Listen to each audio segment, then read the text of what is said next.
alam naman talaga natin kung sino sila. Kaya tiyakin natin na makukulong talaga sila. At ang kanilang mga ninakaw ay ibalik sa gobyerno, ibalik sa tao. Kulong mo na yan. Alam naman natin kung sino sila, kulong mo na. Kunin mo lahat ng pera nila. Sir, various labor groups and business groups express your disappointment for slow progress of our fight against corruption. Yeah. How satisfied are you with the performance of the ICI? And do you think we need the Independent People's Commission under the Senate Bill 1215 proposed by, I think it was Senator Tito Soto? All right. We have to remind people that we have now moved from the political arena to the legal one. And the legal arena has very strictly defined procedures. I get messages all day, every day. Ikulong mo na yan. Alam naman natin kung sino sila. Ikulong mo na. Kunin mo lahat ng pera nila. Pagbenta mo na yung mga bahay nila, ibalik sa ano. What would then I be accused of if we did that? Secondly, if basta-basta lang tayo nagsasabi hindi maganda ebidensya, basta kasuhan mo na. Kung nanalo, kung maakwit, dahil hindi maganda ang pagkahanda ng kaso, technicality. Nagka-technicality. Can you imagine these people who have stolen billions from the government and from the people, nakawala dahil hindi maganda ang pagka-handle ng ebidensya? That would be much worse result. So, due process must be observed. We must make sure na alam naman talaga natin kung sino sila. Kaya tiyakin natin na makukulong talaga sila. At ang kanilang mga ninakaw ay ibalik sa gobyerno, ibalik sa tao. But just be yung nagmamadali, yung hindi maaari yan. Hindi delikado tayo.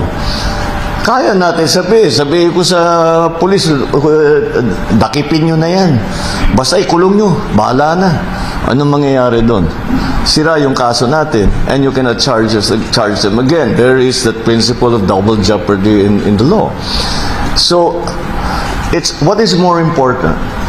That we just file cases. Basta sige lang. Remember, nobody has gone to court yet. There's no conviction yet. And the court, marami pang, what is the process? Pagka binigyan yung may complainant sa ombudsman, sa DOJ, may preliminary investigation pa. Magbubuo ng investigasyon. Kailangan matibay-tibay yung ebidensya. Kasi kung hindi matibay yung ebidensya, makakawala yun, maakwit yun. Kaya tiyakin natin na matibay yung ebidensya. Hindi madaling gawin yun. Dahil yung iba, hindi, yung mga witness, yung ating mga resource person, hindi nagsasabi ng totoo, may mga tinatago, etc., etc. Kailangan ma-extract yun sa kanila, yung impormasyon na yun, para gawing ebidensya, para madala sa kung saan man, sa sandigan, sa ombudsman, eto na yung kaso. At malalaman natin na tiyak na makita natin na yung talagang alam natin na gumawa ng katiwalian, na nagnakaw talaga sa gobyerno, ay magbabayad. And magbabayad they will pay for it with their liberty, and they will pay for it with treasure that they have taken away from government. I think it's more important that we get one chance at this. Isa lang ang chance natin. We cannot waste that opportunity to bring justice to those people, to bring those people to justice, and to bring justice to the Filipino people. So, do you want to get it done quickly, or do you want to get it done right? That's the choice that we have. So, I understand the frustration because we do have a very good idea about who these people are. But you have to take them to court. You have to present evidence. They have to be convicted. And as I'm sure anyone who has been involved in any kind of legal proceeding, we are all very frustrated, especially non-lawyers, are very frustrated by how long it takes. Ang sagot naman ng mga abogado sa atin is that may kasabihan sa kanila, the law grinds very slowly, but it grinds very well. So we're counting on that. Sir, just a quick follow-up. What do you think of the plans of ICI? The wheels of justice grind slowly, but they grind very well. Yeah. So what do you think of the plan of ICI to live stream their investigation? How will it affect the credibility of the process? I don't think it has an effect on the credibility of the process. I think it's a practical matter, really, because if the problem that the ICI has right now when it comes to the issue of live streaming and other issues is hindi pa nabubuo yung kanilang rules. So they still have to finalize those so that we have a clear understanding of what is the best way to proceed. Will live streaming help? Will it not?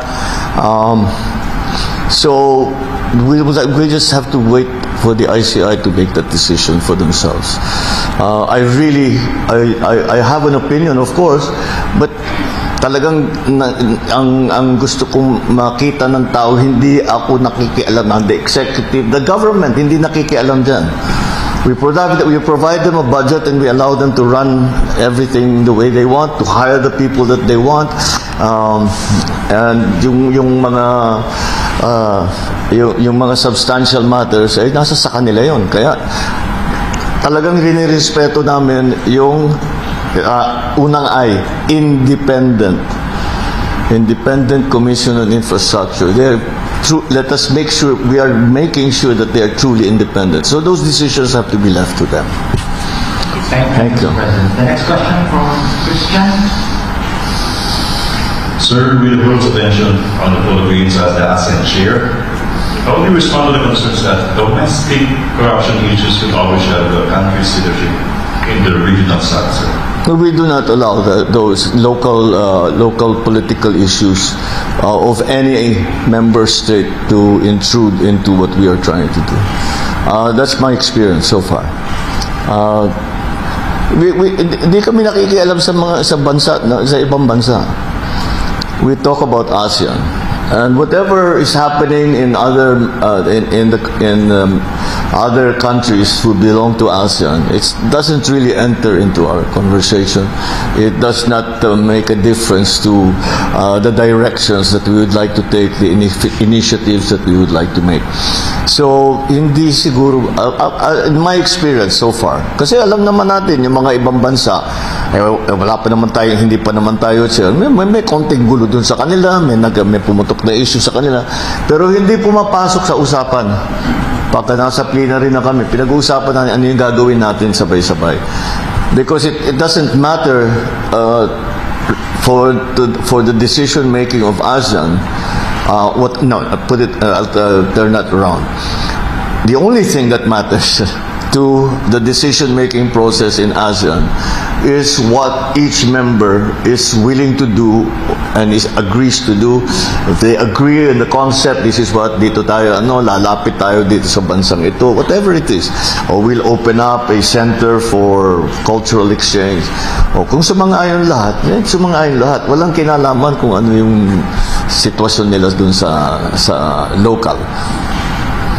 Hello, sir. So are you sharing these values of combating corruption to the member state? Sharing these values and principles removed to fight corruption to the members of the ASEAN. What will I propose to the members of the ASEAN? These values of combating corruption, sir. We all want to combat corruption. It's not. I'm not there. I'm not there. Even if you're the chair, hindi mo inuutusan ito mga ito. These are presidents and prime ministers and one king, a sultan.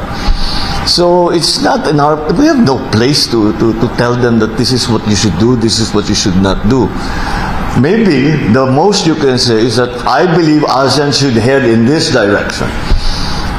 Do you agree? We don't agree. Why not? No, maybe we can work around it. That's how the process go.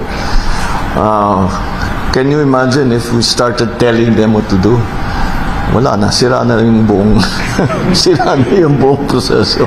Thank you, Mr. President.